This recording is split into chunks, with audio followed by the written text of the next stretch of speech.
অন্তর্বর্তী সরকার ক্ষমতা গ্রহণের পর থেকেই পলিথিন ব্যাগ ব্যবহারের বিরুদ্ধে শক্ত অবস্থান নিলেও বাস্তবে তার প্রভাব খুব একটা পড়েনি। অক্টোবরে সুপার শপে এবং নভেম্বর থেকে বাজারে পলিথিন ব্যাগ নিষিদ্ধ করে সরকার, কিন্তু এর ব্যবহার পুরোপুরি বন্ধ হয়নি।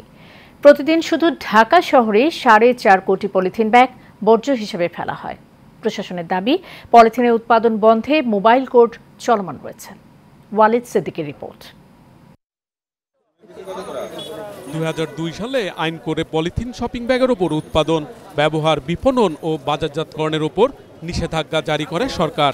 2006 সাল পর্যন্ত মোটামুটি পলিথিন ব্যাগের ব্যবহার সেভাবে দেখা যায়নি, কিন্তু নজরদারির অভাবে বাজারে আবার পুরোদমে জায়গা করে নিয়েছে নিষিদ্ধ পলিথিন। সাধারণ মানুষ বলছেন, আইনের যথাযথ প্রয়োগ এবং বিকল্প ব্যবস্থা নিশ্চিত করা গেলে কমানো যাবে পলিথিনের ব্যবহার। সচেতনতা এবং এইটা একটা প্রক্রিয়া, প্রসেস, এইটা চলতে থাকবে। কন্টিনিউয়ালি একটা টাইম ফ্রেম দিতে হবে, 3 বছর 6 বছর। এই টাইম ফ্রেমের মধ্যে আস্তে আস্তে এটা অবসলিট করে দেওয়া যাওয়ার সুযোগ আছে আমি মনে করি। নিষিদ্ধ করছে, বাট পলিথিনের বিকল্প কোনো ব্যবস্থা করে নাই। এটা কি হচ্ছে, পাবলিক হ্যাসেল হচ্ছে। আগে থেকে যদি পাটের ব্যাগ বা যে ন্যাচারাল যে সোর্সগুলো আছে সেইগুলো যদি ব্যবস্থা হওয়ার পরে যদি হতো তাহলে আমাদের জন্য ভালো হতো। বিক্রেতারা বলছেন, কম দামে বিকল্প ব্যাগের ব্যবস্থা না করলে পলিথিনের ব্যবহার কমানো সম্ভব নয়। এটার দাম হচ্ছে অল্প, আর বিকল্প যেগুলো বের করতে চেষ্টা করতেছে ওগুলোর দাম হলো দ্বিগুণ পড়ে যায়।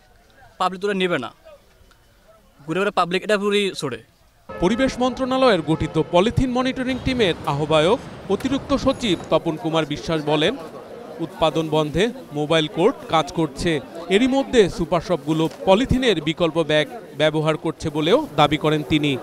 হ্যাঁ, মোবাইল কোর্ট চলমান রয়েছে, মোবাইল কোর্টের ম্যাচের সংখ্যা বাড়ানো হয়েছে, তারা ড্রাইভ দিচ্ছে, আর মনিটরিং কাজও চলছে। বিভিন্ন সভা সেমিনার, অর্থাৎ একটা হলিস্টিক অ্যাপ্রোচ এখনো বহমান রয়েছে, অব্যাহত আছে। আমরা কাজ চালাচ্ছি, আমরা তো আশাবাদী যে এটা বন্ধ হবে।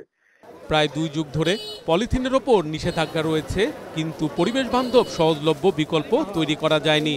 ফলে পলিথিনের ব্যবহার বন্ধ করা কঠিন হয়েছে, এমন কথাই বলেছেন বিশেষজ্ঞরা। Walid Siddiqui, Asian television, Dhaka.